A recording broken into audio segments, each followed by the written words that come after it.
haute instruction du président directeur général, mais bien évidemment du chef d'équipe qui m'accompagne ce jour, que j'ai le plaisir bien sûr de vous souhaiter à vous, chers téléspectateurs, chers internautes, une chaleureuse bienvenue dans l'émission qui éduque, qui sensibilise, qui informe, mais surtout qui divertit. L'émission est bien sûr intitulée Qui éduque et la thématique de ce jour, chers amis, porte sur l'indépendance et les dérives.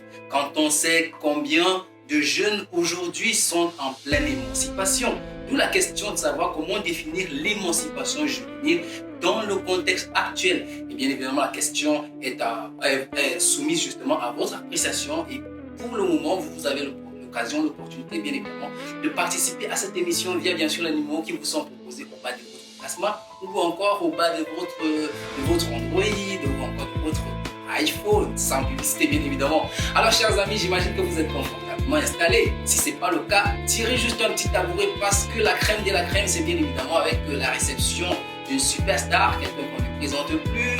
Voilà, c'est mon invité à moi. L'incarnation de l'humilité, c'est tout lui, hein, ça il faut l'avouer. Je m'avais comme ça, je vous souhaite une chaleureuse bienvenue à monsieur, si vous n'avez pas encore mis les cœurs, je ne présente pas, à monsieur Jordan Kwato, les amis, faites du bruit à la maison. Bonne arrivée Jordan. Merci El Saïd. Et j'imagine que l'arrivée n'a pas été, mais alors tu es là. Ouais, je suis là. C'est le plus important. Alors une fois de plus, bienvenue dans l'émission Qui éduque. Merci, c'est tellement bien. Alors, j'imagine que tu as sûrement un bonjour spécial à adresser aux fans qui te regardent.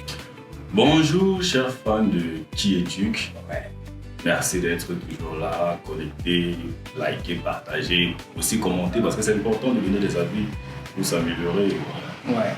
Avant de prendre une courte transition, je m'avais comme ça demandé à Jordan Kwato, voilà, qui est Jordan Kwato? S'il fallait dire, présenter Jordan Kwato. Jordan Kwato, c'est un acteur en herbe. C'est un acteur scénariste. Voilà. Jordan Kwato débute dans le métier du cinéma en 2019, après l'obtention de son bac. Donc, j'ai fait mon premier casting en 2019, un casting de Nick Jimakoun, dit Tata Mimi, où j'ai eu la chance d'être retenu. Et c'est de là que je décroche mon premier rôle important, si je vais dire comme ça. On n'est pas dit principal, important. Aux côtés de Rosé, Isidore, Anne-Marie, voilà. C'est une expérience nouvelle pour moi parce que je ne connaissais pas encore les paramètres cinéma. Oui. Je voyais à la télé, mais je ne connaissais pas encore directement le truc. Mais avec une bonne direction artistique sur le plateau, j'ai su me prier. Et c'était ça. Et aussi, ça s'est arrêté là. J'ai rejoint une écurie. Juste l'année après, j'ai rejoint une écurie avec Witt et le nom de cette voilà, Glory Be Entertainment. Voilà. On était ses plans. Voilà. On a fait une formation, on a accéléré en jeu d'acteur où on a eu à faire des projets de fin de formation qui s'est tourné à Tchad. Voilà. Dans l'ouest du pays. Oui. Et tout, j'ai au fur et à mesure, voilà. J'ai aussi joué dans pas mal de séries. Révélation scandaleuse, des déserts. Code bleu de Simon qui est actuellement en post-production. J'ai également participé à des télé-réalités. Je pense que Code bleu a été appelé à fond. Oh oui, non, c'est depuis. Ça fait 2 mois que je dis que le fan a été fait. Donc son officialisation c'est pour bientôt. Ouais, d'ici, bon, c'est un secret, je ne vais pas encore me dire dessus. L'exclusivité. Ah oui, j'en compte également comédien, voix off. Voilà, je prête ma voix aux acteurs nigérians, je double les films nigérians, voilà. Et tout. J'ai aussi voulu être chanteur, mais ça n'a pas donné. Comme vous dites, on ne... Exactement. Parce que c'est aussi ça, être talentueux. Hein. Et puis nous sommes en contexte africain, on ne sait pas vraiment dans quelle marmite on va manger demain. Donc du coup, on est obligé de faire un peu de tout. Hein. J'ai pris les 2 métiers en cœur. Hein. C'est le cinéma qui a le plus vendu. Jusqu'à présent, je continue toujours à être passionné de la musique. Mais je fais la musique pour moi-même.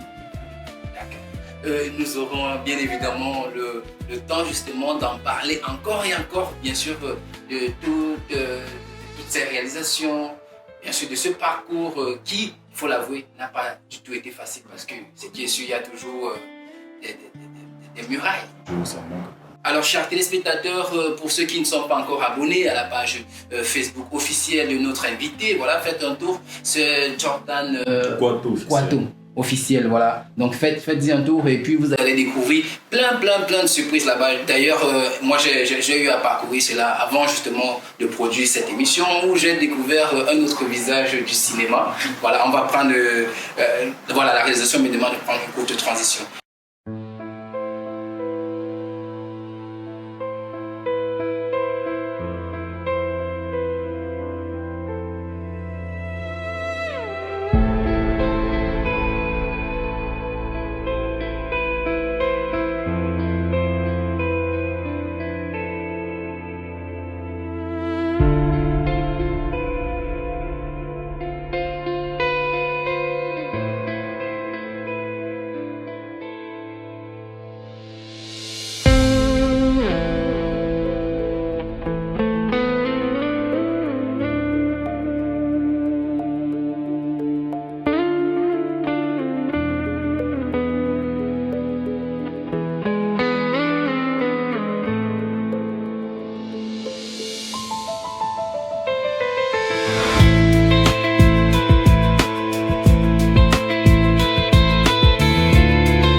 Alors, au lieu de digérer tranquillement ton gourmet, tu as décidé de bastonner celui qui est convoite.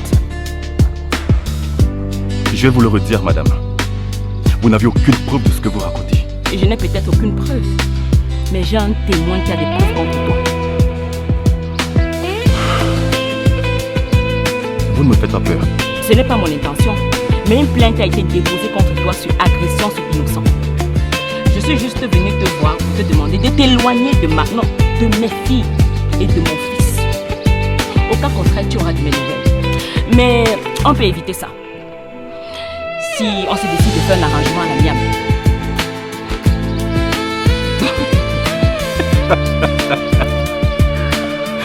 Elle est bonne celle-là.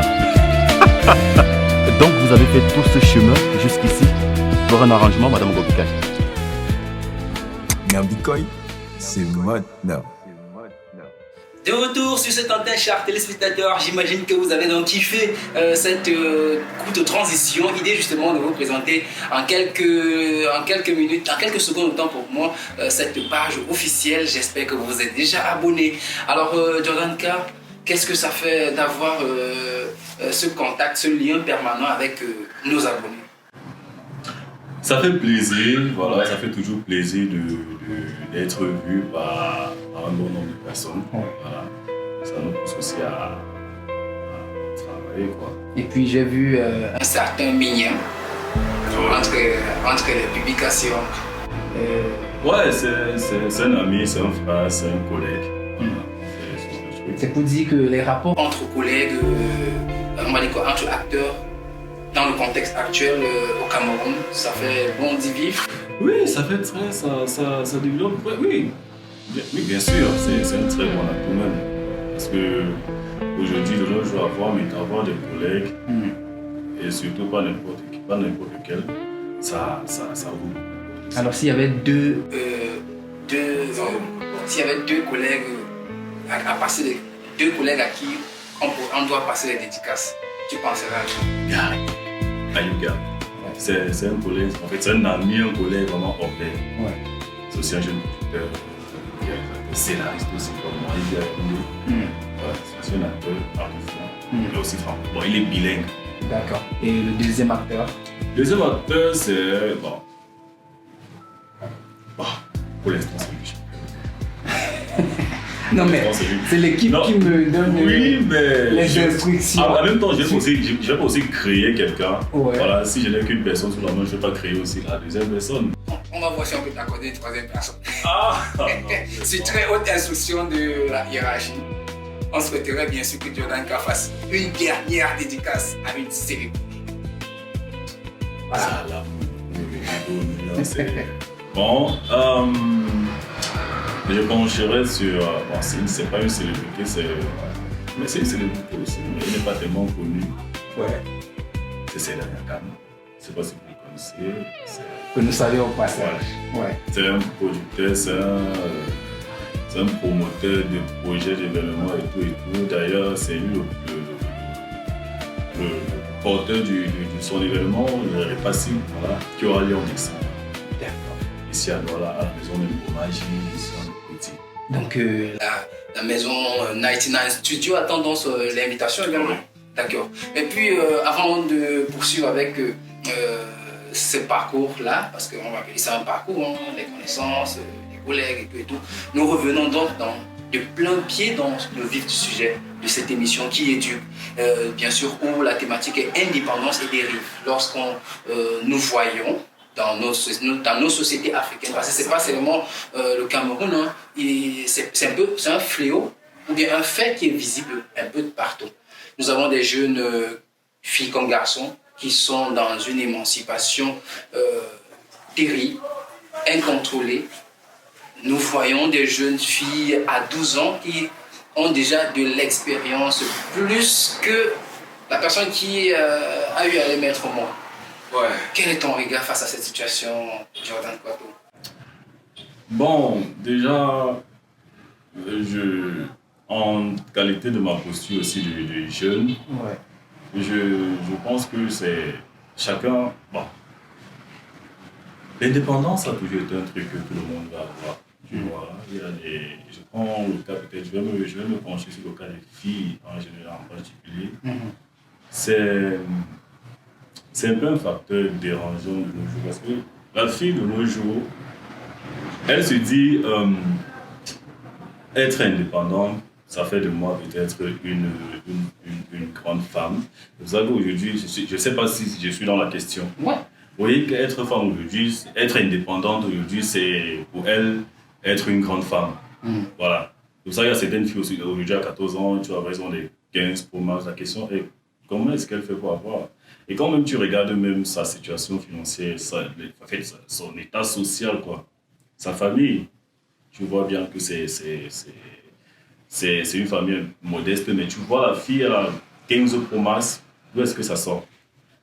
Exactement. Derrière cette question, avant de poursuivre, derrière cette question, j'ai envie de te présenter une personne. Voilà. Il s'agit de maman, comment on l'appelle, maman Asana, la maman de Mounira, qui nous regarde en ce moment sûrement. Elle dit ceci: ma fille revient avec un appareil ou bien une somme que je ne connais pas. Juste. Elle dit qu'elle va se déshabiller. Est-ce que tu penses que... Elle dit qu'elle va se déshabiller? C'est une manière de parler, mais elle dit qu'elle va se déshabiller justement pour chercher à comprendre d'où ça sort. Est-ce que tu es également d'avis avec ses parents qui ont encore un droit de regard sur tout ce que possèdent leurs enfants? Le problème, c'est que... Bon, je peux aussi dire que c'est la faute de la maman.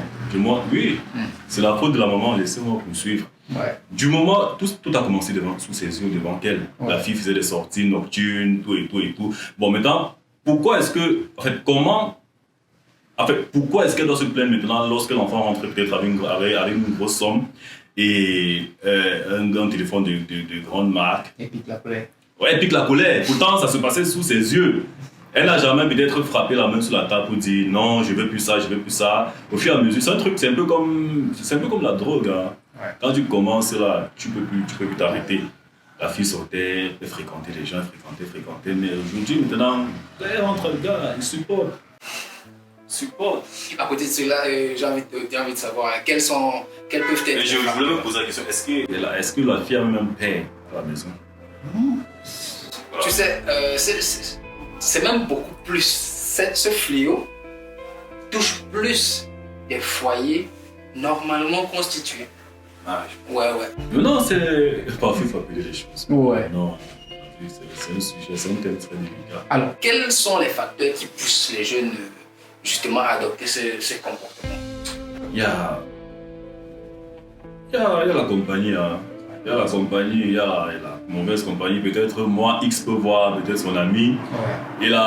Il fait des sorties, il dépense, il a de l'argent, tout et tout. Mais comment est-ce que tu fais pour avoir? Je veux savoir comment tu fais pour avoir, même aussi dans le banc. Ouais. Oui, ça pousse aussi l'enfant à vouloir aussi chercher, ça le pousse à vouloir creuser. Question aussi d'avoir la même chose que son ami. Peut-être mon ami a peut-être le dernier boombox. Il faut aussi que j'ai ça. Exactement. Voilà. Ça crée aussi cette curiosité-là qui pousse aussi à cette dérive-là. D'accord.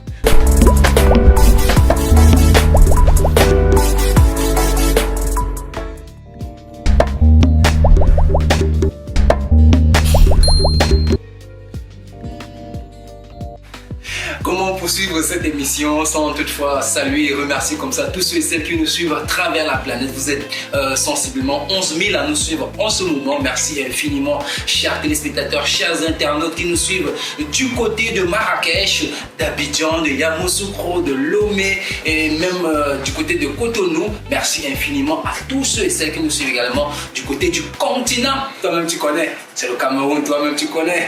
Alors l'émission c'est Qui éduque, thématique de ce jour porte sur l'indépendance et les dérives avec cette épineuse question de savoir comment définir l'émancipation juvénile dans le contexte actuel. Et ce jour, j'ai encore l'occasion, l'opportunité de saluer comme ça une personne parmi les personnalités en la personne de Monsieur Gilles Fanino, représentant régional de l'UNICEF pour l'Afrique centrale. Et je pense également à celle-là qui représente cette prestigieuse institution au Cameroun, en la personne de Madame Nadine Perrault. Et respect. Alors, Jordan Kouato, j'ai des relations. Non, c'est important d'avoir des relations. Des relations, tu en as? Oui, qui n'a pas de relations? Par exemple. Chacun ses relations. Je préfère, c'est un secret. Je pensais que tu allais citer Kenos B. Non, c'est un secret personnel. Our links. Non, c'est aussi Bon, moi je pense également à Mignem. Pourquoi lui? C'est une personne parmi les personnalités. Bon, ouais. C'est un contact pour certains. Pas pour moi forcément. Alors, Jordan Poitou, nous vivons une situation qui nous oblige à parler. Parce qu'on dit souvent, c'est en parlant qu'on parvient au moins à toucher ou ça fait mal. Nous sommes dans une société où à 12 ans, la petite va te dire, je ne suis plus avec Junior, je suis maintenant avec Clovis. 2 semaines après, je ne suis plus avec Claudie. Je n'ai rien contre les prénoms que je cite, c'est juste que je ne suis plus avec Clovis, je suis maintenant avec Saïd. Bon, oui, Saïd. Ça te va, carrément. Mais bon, c'est juste pour créer le parallèle. Nous sommes dans une situation où les plus jeunes se lancent dans des relations incontrôlées. As-tu déjà vécu une situation pareille ou bien quel est ton regard sur la situation? Bien sûr, des situations comme ça, il n'y a pas tellement. Et c'est aussi vraiment désolant de voir nos petites sœurs qui se prêtent assez rapidement au jeu. Même les garçons, ils sont mêlés.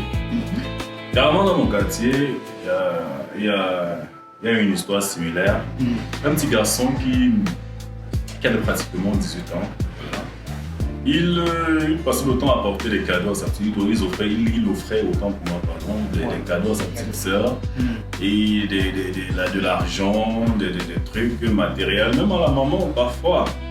Sans oublier que derrière ça se cachait un acte de proxénétisme, si je peux dire ça comme ça. Au fait, le petit garantissait sa petite sœur pour un homme en fait. Un papa. Lui, il était vraiment riche, mais c'était un ritualiste. C'était un ritualiste. Vraiment, les gars ont les yeux vraiment. Maintenant, un soir, le petit décide d'amener sa petite sœur en premier encart avec le monsieur en question. Tout s'est bien passé. Je ne sais pas comment ça s'est passé là-bas. La fille a couché avec le papa. Je ne sais pas, le papa a promis à la fille, je ne sais pas si elle était, il a donné de l'argent et tout. Dans le même temps, la fille, 2 jours après, la fille commence à pleurer. Elle commence à sentir mal au bas-ventre, tout et tout.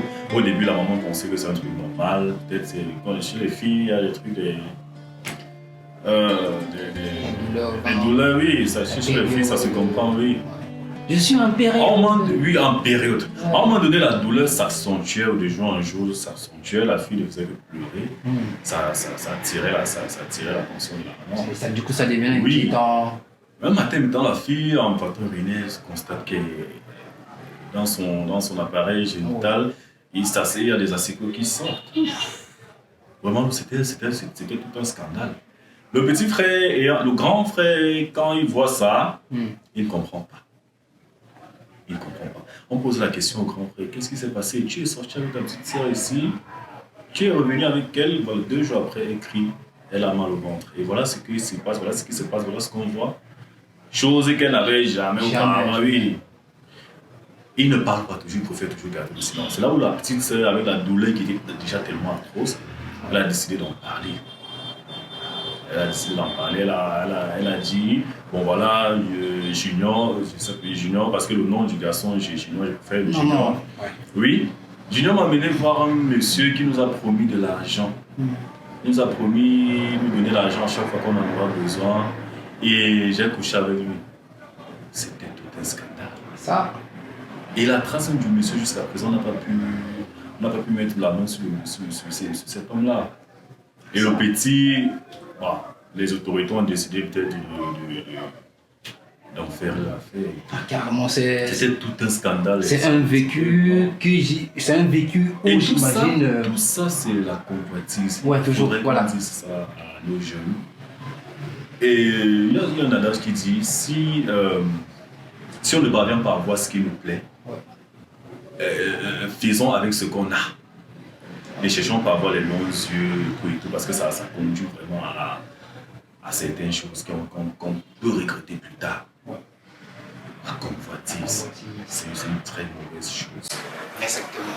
Et j'ai encore en mémoire toutes ces leçons au moment où l'on préparait encore ce programme, les échanges SMS que nous avons pu avoir, toi et moi. J'ai pu tirer en partie cette leçon-là, ce qui m'a permis de formuler d'ailleurs l'expression en rapport à l'humilité. Le véritable chemin vers l'élévation. Quelle humilité? Je pense que l'humilité également permet de cultiver ces valeurs-là.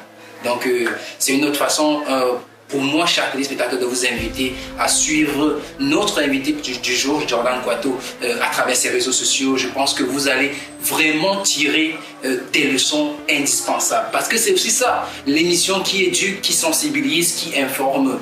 Voilà, c'est cette émission-là qui porte les voix de tous ceux justement qui n'ont pas la possibilité de pouvoir donner leur avis sur des sujets pareils. C'est-à-dire de manière subtile, c'est-à-dire à travers les réseaux sociaux, vous pouvez vous exprimer. Donc, l'unique adresse où vous pouvez justement partager votre expérience, c'est bien évidemment via les numéros qui vous sont proposés au bas de l'écran par la réalisation, ou encore laisser des messages via la page Facebook, YouTube de 99 Studio. Et bien sûr, vous serez bien évidemment traité comme il se doit par une grande équipe rompue à la tâche. Toi-même, tu connais. Et ce jour, j'ai encore l'occasion de saluer comme ça Monsieur Moustapha Mohamed Mouchili, l'un des fidèles les plus fidèles de ce programme. Je pense également à Monsieur Fotio, un parent exceptionnel de la famille Fotio. Je pense comme ça à Brel Fotio.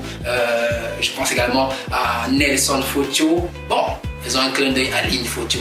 Alors, Jordan K, avec toi, j'ai envie de savoir comment parler de sexualité de manière ouverte et sans tabou avec les enfants. Parce que tu l'as évoqué tantôt. Il y a le petit garçon qui donne des petits présents à la fille, justement pour un monsieur qui veut juste satisfaire ses désirs. Ignorant que derrière ces désirs, vraiment, il y a un prix à payer. Donc, comment parler? Parce que tout repose bien sûr dans la pédagogie, la sensibilisation et tout ce qui va avec. Je pense que parler du sexe à nos enfants, ça ne doit pas être un truc comment dire, ça ne doit pas être un secret. On doit parler, on doit éduquer sexuellement nos enfants, nos petits frères, appeler les choses avec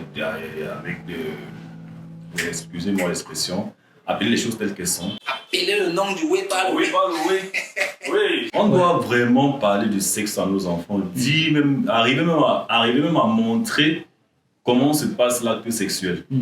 Oui, parce que plus tu caches à l'enfant, plus le jour qu'elle découvre d'elle-même, les représailles sont tellement catastrophiques. Tu vois comment il y a c'est tellement... Il y a l'autre candidat là, il a lui fait comme ça que... Le voici que Jordan Kant. Non, en fait, c'est une réalité qu'on vit. C'est une réalité qu'on vit. Moi, mes parents m'ont appris la sexualité très tôt. Moi, à 11 ans, je savais déjà comment on fait l'amour. Je savais déjà comment faire l'amour. C'est peut-être banal, mais c'est ça. Notre maman nous a jamais caché comment. On a grandi avec cette éducation-là. Ce qui fait que même quand on voulait expérimenter, on savait déjà à quoi s'attendre. On avait déjà une idée de la chose. Parce que puis même quand c'est la fille, quand tu caches la sexualité à la fille, quand elle découvre d'elle-même, c'est grave, comme ce que je viens de dire. Oui, exactement.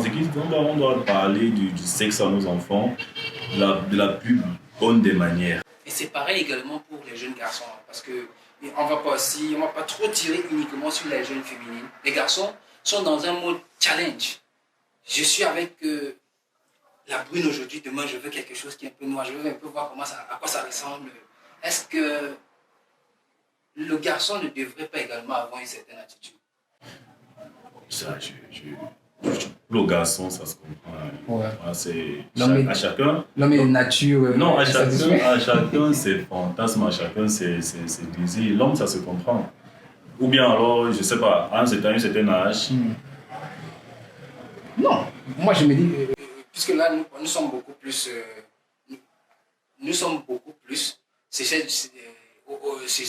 Sur le dossier de ces jeunes qui sont à fleur de l'âge. À fleur de l'âge, ça va peut-être de 12 ans à 18. Non, 12 ans c'est abusé. Non, un garçon mais un garçon de 12 ans ne doit même pas envisager d'avoir une petite amie. Ça, j'en connais qui sont peut-être tirés en commentaire. Non, mais à 12 ans, je pense qu'à 12 ans, il est vrai qu'à 12 ans, le garçon, c'est qu'il y a ce qu'on appelle petite amie. Même 12 ans, même, c'est trop. Il y a des garçons de 10 ans, même à l'école, même ils ont des filles qui s'appellent. J'ai mon ami à l'école, j'ai une amie avec qui je passe beaucoup de temps, on rit, c'est ma camarade, mais derrière camarade, est-ce que tu sais que c'est petite amie? Oui. 12 ans, 18 ans, je peux encore comprendre. Le garçon, à lui, libre à lui d'avoir le style de femme qu'il veut. S'il aime peut-être les femmes brunes avec les rondeurs, libre à lui. Oui, mais à côté de cela, je pense aussi que ces parents qui parfois, avec les enfants à la maison après l'école, tu vois, les amis à l'école, je pense que les parents également jouent un rôle dans l'éducation sexuelle de leur enfant. C'est normal de poser des questions. Ouais. Parce qu'à un certain niveau, il faut étudier l'enfant, il faut observer l'enfant. Ouais. Quand l'enfant atteint déjà un certain âge, surtout le garçon, tu vois, si peut-être à 10 ans, le garçon déjà, tu ne le vois pas flirter avec peut-être des filles. Ouais. Il faut se poser des questions. Il faut se poser des questions parce que ça entre aussi dans l'orientation sexuelle. Tu vois? Non, en fait, par rapport à ça, l'éducation sexuelle d'une fille, en fait, du jeune garçon, autant pour moi, voudrait que le parent ait le minimum d'attention. Parce que nous avons des parents aujourd'hui qui sont tellement occupés qu'ils délèguent, comme on dit dans certains États, délégation de signature. Je ne vais pas entrer dans ce couloir. Qui confie l'éducation de leur enfant, parfois même aux voisins. Ah ouais, je te dis. Mais ça dépend. Peut-être que c'est avec la voisine. La mère observe souvent. Si peut-être que quand l'enfant fait gaffe, la voisine corrige l'enfant. Elle trouve ça correct. C'est bien. Moi, je trouve ça bien si peut-être en cas d'absence, je trouve ça bien de léguer l'éducation de son enfant à la voisine.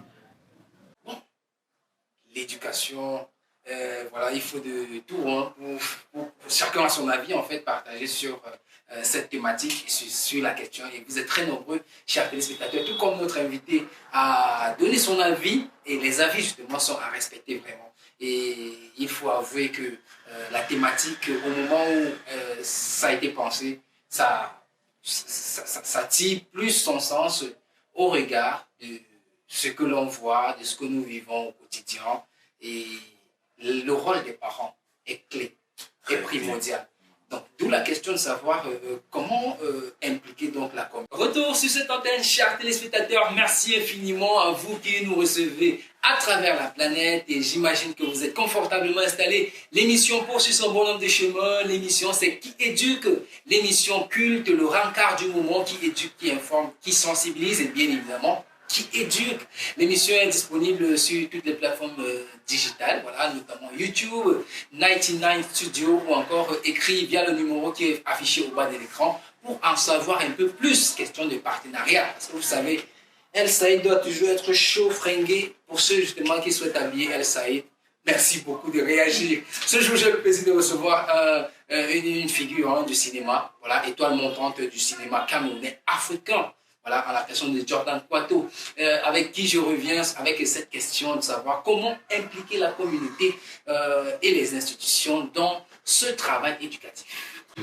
Tout d'abord, cela commence par l'éducation. Je pense que dans nos établissements, on doit mettre au programme des ouvrages qui traitent ces mots-là. Les ouvrages sur la délinquance juvénile, le viol en milieu scolaire, tout et tout, en présentant les causes, les avantages et les inconvénients. Je pense que l'enfant, en lisant ces ouvrages-là, pourra inculquer en lui une certaine vision, en fait, une certaine vision propre à lui, afin d'éviter cela. Et on doit aussi proposer à la maison même des programmes éducatifs. C'est pour ça qu'on appelle certains parents, on fait appel à certains parents de mettre le code parental sur oui, pour éviter à certains enfants d'avoir accès à certains programmes qui ne sont pas adaptés à leur âge. Ouais. Je pense que ça. Exactement. Il faut avouer que c'est aussi une autre façon de remercier ton intelligence, hein, parce que moi, sans blague, je ne pensais pas que l'école pouvait justement implémenter ça. Donc ça peut être un atout. Exactement, ça peut être un atout pour ces établissements scolaires, ces propriétaires d'établissements scolaires qui nous suivent en ce moment, de plus accentuer les causeries éducatives dans les programmes, et c'est même dans les plans d'action des coopératives scolaires. Je pense que ça existe tout dans certains établissements, les coopératives scolaires, et mettre un peu de côté le boom boom show. Non, le boom boom show, il y en aura toujours. Ouais, toujours. Parce que peut-être que dans le boom boom show, il doit y avoir un espace dédié ou réservé à l'éthique. Parce que je vais partager avec toi une petite confidence. J'ai eu à regarder, je ne sais pas si tu prêtes attention, l'émission Pop des ballots. Il y a une jeune fillette qui dit être étudiante, voilà, et qui a carrément répondu que par semaine, il faudrait qu'on lui donne 100 000 francs pour sa perruque. Ça dépend de l'éducation qu'elle a reçue. C'est-à-dire qu'elle a l'habitude d'avoir comme peut-être argent de poche du mois 50 000, voire 100 000. Ouais. C'est tout à fait normal. L'enfant du pauvre ne dira pas ça. Okay. Tu as dit quelque chose ici là, que 30 000 la semaine est petit. Oui, c'est trop petit pour moi. Parce que 30 000 en un jour, je finis ça une fois. C'est ma perruque, ça ne mérite pas 30 000. Ah oui. Ta perruque, c'est combien? C'est 100 000 ma perruque. C'est que tu as acheté ici? Oui, 100 000. Ça, tu vois, ça bouge, ce n'est pas le. Tu fais dans quoi? Je suis étudiante. Tu peux apporter quoi dans la relation? Ce qui n'est pas apporté dans la relation, c'est. Pardon. Ce que je n'ai pas apporté dans la relation.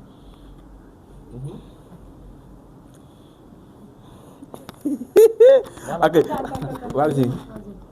Bon, ce que je peux apporter dans la relation, c'est. Je peux conseiller mon homme dans une relation, tu vois. Tu peux le conseiller en te donnant 100 000 chaque semaine ou bien quoi? Qu'est-ce que tu veux dire? Je le conseille, genre, si c'est... Bon, ça dépend alors de ce qu'il travaille avant de le conseiller, tu vois. Ça dépend. En tout cas, c'est juste une parenthèse. Je tenais absolument à avoir ton avis sur cette réaction de cette participante de l'émission Pop des Ballots. Et c'est l'occasion de vous inviter à être connecté sur 99 Studio, autant pour moi. Voilà, pour ne rien rater des toutes dernières publications. Découvrez Pop des Ballots, découvrez Qui éduque. Et il y aura encore d'autres programmes. Qui sait, peut-être 99 Studio pourra devenir le futur challenger de... Qu'est-ce que je dis? On dit Canal+. Une autre façon de saluer les confrères de Canal+, les amis. Merci infiniment d'être connectés. Alors, Jordan Kwato, ton actualité, parce que l'émission tire déjà vers sa fin, il faut avouer. Il y a des projets en parallèle avec la thématique traitée aujourd'hui, je ne sais pas. Oui. J'ai créé un court-métrage qui sera tourné le 30 de ce mois qui traite le problème du droit de l'homme, du viol. Ça s'appelle du viol. À peu près. À peu près. Voilà. À peu près. Cette émancipation juvénile. Oui. Ouais. Et puis, vraiment, j'espère pouvoir avoir l'exclusivité de ce projet-là. Déjà, tu auras l'invitation à la première. D'accord. Je l'espère. D'accord, l'émission arrive presque à sa fin et c'est l'occasion de prendre, je ne sais pas, on prend une courte transition ou bien on tend déjà à la fin, je ne sais pas. C'est déjà à la fin, oh d'accord. Mais signale la réalisation que nous sommes déjà presque à la fin et c'est l'occasion de lancer un appel comme ça à sponsoring à tous les propriétaires d'entreprises, propriétaires de marques, sponsors, des scènes, annonceurs ou même en particulier que tu souhaites justement vulgariser l'image de marque, de ce que tu fais ou bien de ton entreprise. Voilà, une seule adresse, c'est bien sûr l'émission qui éduque, une 99 Studio et puis ça serait un vrai plaisir pour moi, Elsa, de collaborer avec vous. Et ce jour, j'ai eu le plaisir de recevoir comme ça une personne parmi les personnalités, une figure montante du cinéma africain, parce qu'il n'est pas seulement camerounais, il est déjà africain. Sur sa carte nationale, c'est africain. Alors merci Jordan Kwato. Et il est important, avant de terminer cette émission, je voudrais vraiment que tu donnes ton message universel en regardant cette caméra. Bon, appel à tous les jeunes, je vais être bref. Juste arrêter de convoiter et se contenter de ce qu'on a. Parce que ça évite beaucoup de problèmes, ça évite des situations vraiment embarrassantes. Il faut apprendre à aimer ce qu'on a. Voilà. Merci à El Saïd de m'avoir invité sur ce plateau. C'est un plaisir pour moi de partager mes petites connaissances avec vous et aussi avec les spectateurs. Merci. Mais avant de terminer, il y a un petit exercice. Ah bon? Toi étant présentateur, comment est-ce que tu peux clôturer cette émission? Mesdames et messieurs, nous arrivons au terme de notre émission Qui éduque? On avait la chance d'avoir comme invité El Saïd qui a eu l'amabilité de partager avec nous son expérience sur le thème qui nous incombait ce jour, autant pour moi. Voilà, nous espérons vous revoir très bientôt. Aussi nombreux que vous êtes, toujours avec la même niaque, n'oubliez surtout pas de partager, commenter, liker parce que c'est vous notre force. Alors, chers amis, à bientôt. Alors les amis, l'émission est terminée et puis je retrouve mon invité sur le plateau. Bye bye les amis, merci à toute l'équipe de production qui nous a accompagnés au bout de cette émission. Rendez-vous à la prochaine édition, même heure, même chaîne bien sûr, sur la même plateforme numérique. Bye bye les amis. N'oubliez pas de commenter, liker, partager. Bye bye les amis, mettez les cœurs.